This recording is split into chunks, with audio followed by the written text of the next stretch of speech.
In an unforeseen surge of pure feeling, the iconic boxer Mike Tyson is publicly overcome by weeping during a broadcast interview.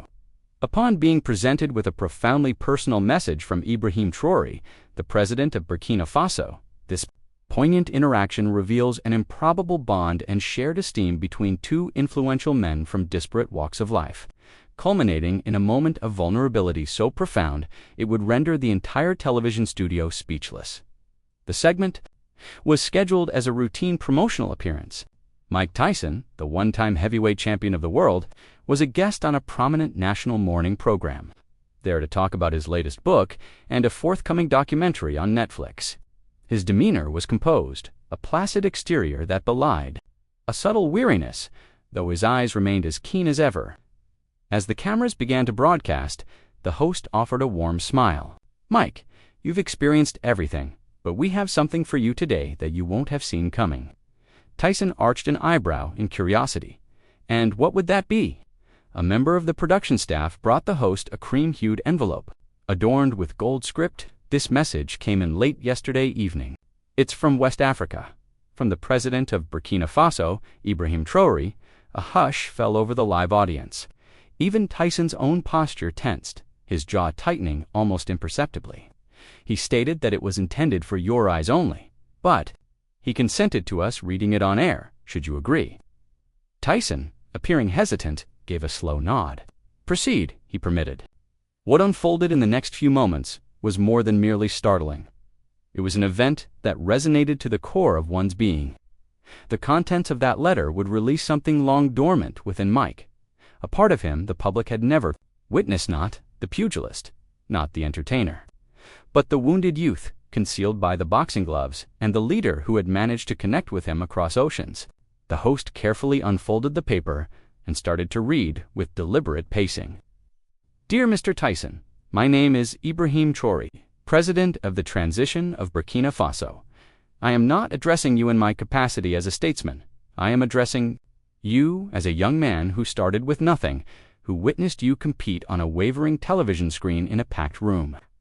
Mike's expression shifted to one of astonishment. His pattern of breathing altered. "You were more than a fighter. You were evidence. Evidence that suffering could be transmuted into strength. That a boy from an obscure background could face titans and cause them to topple." Mike leaned closer to the desk. The host went on. "When my nation was in turmoil, I recalled your gaze in the ring, not your hands, your eyes, the anguish, the intensity, the refusal to be defeated. And I now endeavor to guide my people with that very same intensity." The studio was utterly still. "I thank you, Mike Tyson, for showing me how to get back up, not in the way of a fighter, but in the way of a man." Mike turned his head away, his voice faltering. "Hold on, just hold on." A moment, tears were already beginning to well in his eyes. He made an effort to smile, but an internal dam had broken, and the world was about to witness the aftermath. The host gently set the letter down on the table. Mike Tyson's hands were trembling. The studio had never been so silent. The low hum of the stage lighting was audible. Mike looked downwards, struggling to contain his emotions, but it was a losing battle. The tears began as a trickle, then flowed in a heavy stream. "He saw me," Mike whispered, "not the victories, not the celebrity, just me." He wiped at his face, but the tears persisted. "I was 14, living on the streets, full of rage. I wished I were dead back then. No one was aware. No one was concerned." A collective gasp came from the audience. "I fought because it was the only thing that made people notice me." He then gazed directly into the camera lens, but to realize that on the other side of the planet, somebody was watching me, and it helped him become something, a president. He broke down entirely. The cameras did not pan away. Nobody dared to shift. The man once billed as the most terrifying in the ring had become the most vulnerable man in the room. In that instant, the subject was not boxing. It was the profound human need to be seen. The boy who was once voiceless had now empowered another boy to rise to leadership. From agony, purpose emerged. From violence, serenity.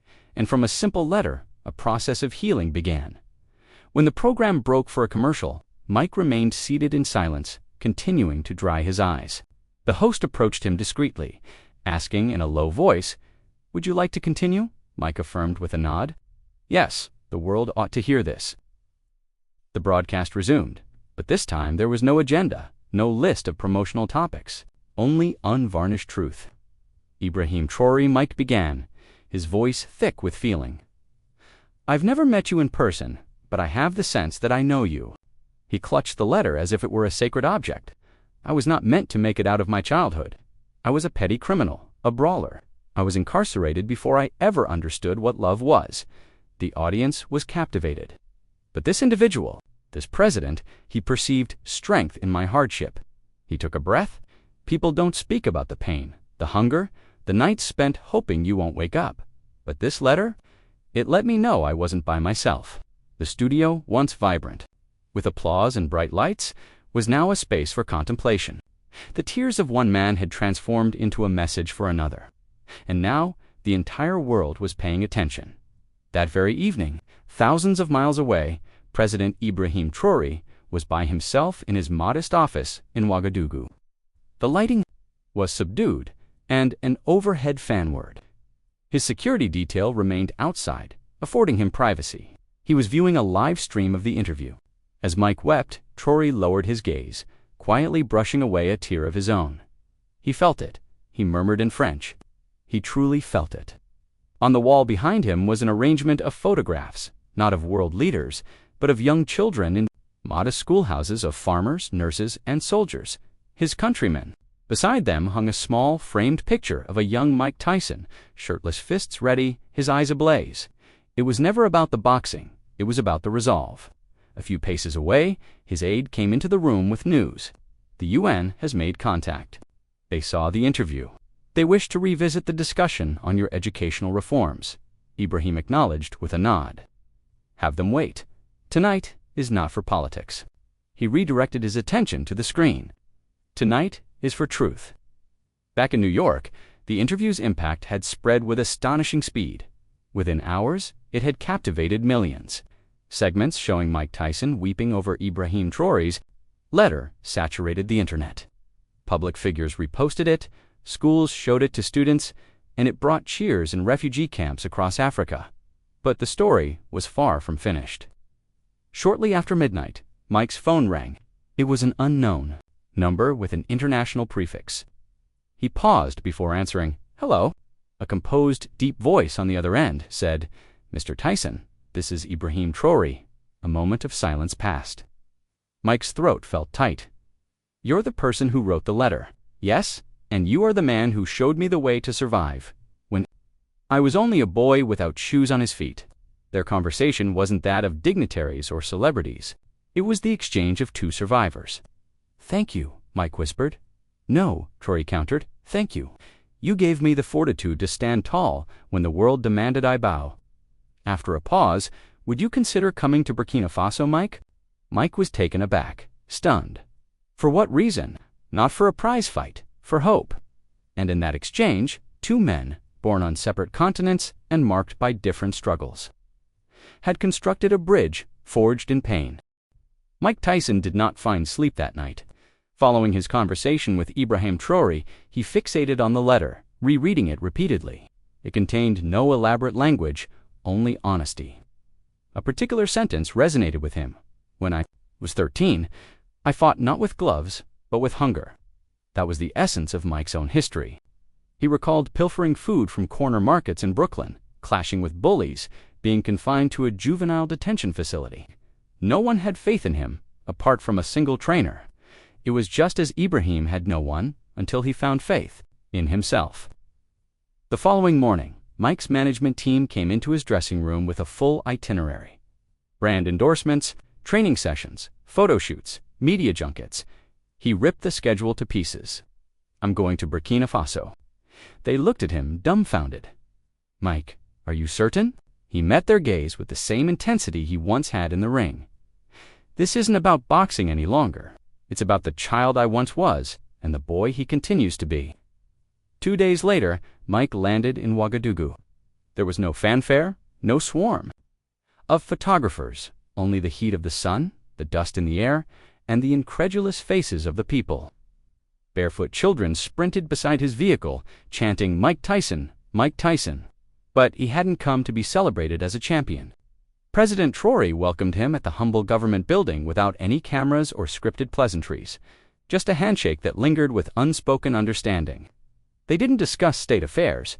They discussed hardship. Traoré guided Mike to a village school where the walls were crumbling but the halls echoed with boisterous laughter. A young boy there had a bruised and swollen eye from a street scuffle. Mike sat down next to him on the floor. "You get into fights?" he inquired. The boy affirmed with a nod. "I did too," Mike whispered. "But do you know what the most powerful punch is? The one you choose not to throw." He let the boy hold his championship ring for a second. The boy's hands quivered. Just then, Traoré kneeled down beside them. "In this nation," he stated, "your scars do not define you. Your spirit does." The boy began to cry, and so did Mike. That evening, the president and the boxer sat on a rooftop. Looking out at the scattered lights of a serene Burkina Faso, Traoré presented Mike with a box. Inside were scores of letters, all penned by children. From around the country, they learned of the letter I sent you. Now they have written to you. Mike picked one up.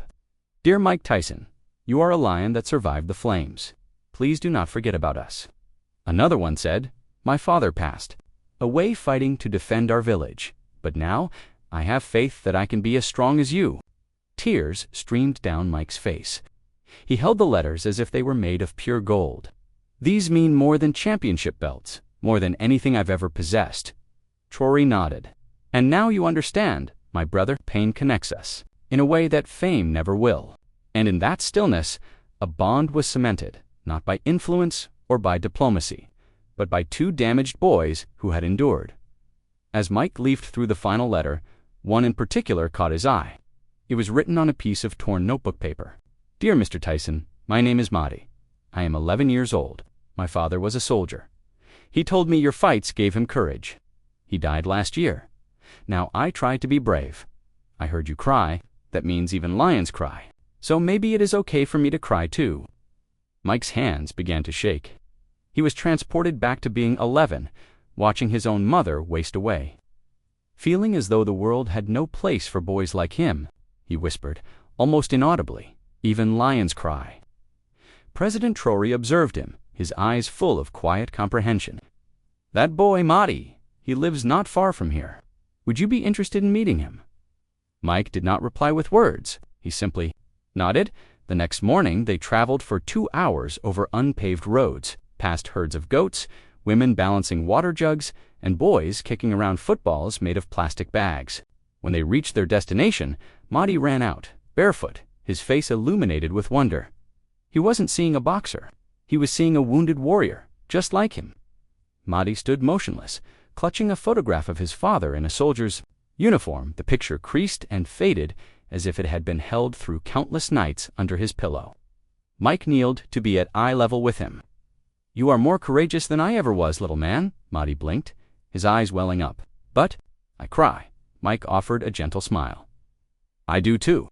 Without a word of warning, the boy moved forward and embraced him, not a hug for a photo opportunity, but the kind of hug you give when you are terrified someone might leave you. Mike held him firmly, and then he too broke. Tears streamed down his face, accompanied by loud, body-shaking sobs. The cameras had been left behind. The crew maintained a respectful distance, but President Traoré was nearby, his hand on his heart, his own eyes glistening. This was more than a hug between a child and an icon. It was pain, acknowledging pain, loss meeting loss, and healing being forged between them. As they sat beneath a mango tree, Madi asked in a small voice, "Will you go away too?" Mike looked him directly in the eye. "I will come back, I promise." And this time, it was a promise he knew he would keep. Mike returned to America 2 days later with an interview already booked on a major network. What was anticipated to be a straightforward discussion about his career took an unexpected direction. The host jested, "You've been off the radar." "Mike, Africa, was it? What were you up to? Starting a new fight club?" Mike let out a chuckle, then grew serious. "Actually, I was being healed by an 11-year-old boy." The room fell silent. He retrieved Madi's letter from his pocket. The audience listened intently. "Even lions cry," he read aloud, his voice breaking. And then, right there on national television, the most feared boxer in history wept. The studio was paralyzed. No one knew how to react. The hosts cheerful. Smile dissolved into one of quiet reverence. "I met children who have lost everything," Mike said, "and yet they possess more heart than most champions I have ever known." He looked directly into the camera. "Ibrahim Traoré, thank you for showing me that true strength isn't in the fists, it's in love." There wasn't a single dry eye in the building, and around the globe, millions watched in quiet contemplation. Some cried, some smiled, but every one of them experienced something they hadn't in a long while. Hope. The day following the moving interview, Mike's phone rang. It was the early morning. He didn't recognize the number, but an instinct urged him to answer. "Mike Tyson?" The voice on the other end asked gently. "Yes. Who is this?" "This is Ibrahim Traoré, President of Burkina Faso." There was a brief silence before Traoré continued. "I witnessed what you did for Madi. You didn't just pay tribute to his father, you mended something within him and within yourself." Mike was quiet, touched by the genuineness in Traoré's tone. "I want to invite you to return," Traoré proposed, "but this time, not for a single boy, but for an entire nation. I want you to address our youth, share your journey, show them what it means to rise from nothing." Mike let out a deep breath, his voice thick with emotion. "You have no idea what that means to me, Brother," Traoré answered. "I believe I do." They finalized the arrangements on that call. Within 48 hours, Mike was on a plane back. This was no longer about boxing. It was about atonement. It was about transforming scars into a message. And for the first time in many years, Mike Tyson wasn't just fighting for himself, he was fighting for hope. The school in Ouagadougou was overflowing. Hundreds of students in well-worn uniforms sat on the hard-packed earth, waiting. Some held notebooks, others held pictures of Tyson clipped from old magazines. Mike made his entrance without fanfare. No flashy security detail, no stage lighting, just himself, a chair, and an interpreter. He started to speak, his words measured, yet each one landed with the force of a blow. "I used to believe I was nothing but a weapon. I didn't realize I possessed a heart until I truly listened to a child." He told them Madi's story, about the loss of his mother, about his time in prison, about how he fought inside the ring because he was unable to fight the pain anywhere else. Tears appeared in the eyes of boys who had been taught that real men don't show emotion. Mike got up, moved into the crowd, and pointed to one boy. You believe no one notices you, but I notice you. You are strong, even when you feel broken." That boy started to cry, then another and another. President Traoré, standing at the rear, wiped a tear from his own cheek. This was not a public address. It was a revolution of the heart.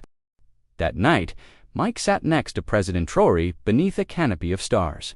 They were silent for a long time, with no cameras or reporters present, just two men with burdensome pasts and full hearts. "Why did you compose that letter, Mr. President?" Mike eventually asked. Traoré smiled faintly. "Because I perceived the boy behind the fighter, and I was convinced the world still had need of him." Mike could not reply. His throat was too tight. Then Traoré added, "You show my people that strength is not about physical force. It is about rising time and again, after life has knocked you to the ground." Mike nodded. "That's all I was ever trying to do." They didn't just shake hands. They clasped them like brothers, like two survivors from opposite ends of the earth. The next morning, images from Mike's visit to the school became a global phenomenon. Not for reasons of fame, but for something more profound. People everywhere were moved to tears watching videos of him embracing children, telling them of their worth, reminding them that scars are not a source of shame, but proof of survival. Mike Tyson departed Burkina Faso, not merely as a boxing icon, but as an agent of healing. And the world viewed Ibrahim Traoré in a different way, not just as a head of state, but as a man who listened to the heart. Back in New York, Mike Tyson came back to the studio where the entire journey had commenced. The host had invited him for a follow-up discussion. The production team anticipated smiles and courteous political conversation. What they received was silence. The studio lights softened. Mike appeared older, more sagacious. His hands had a slight tremor. The host posed the question, "Mike, what was it in Burkina Faso that changed you the most?"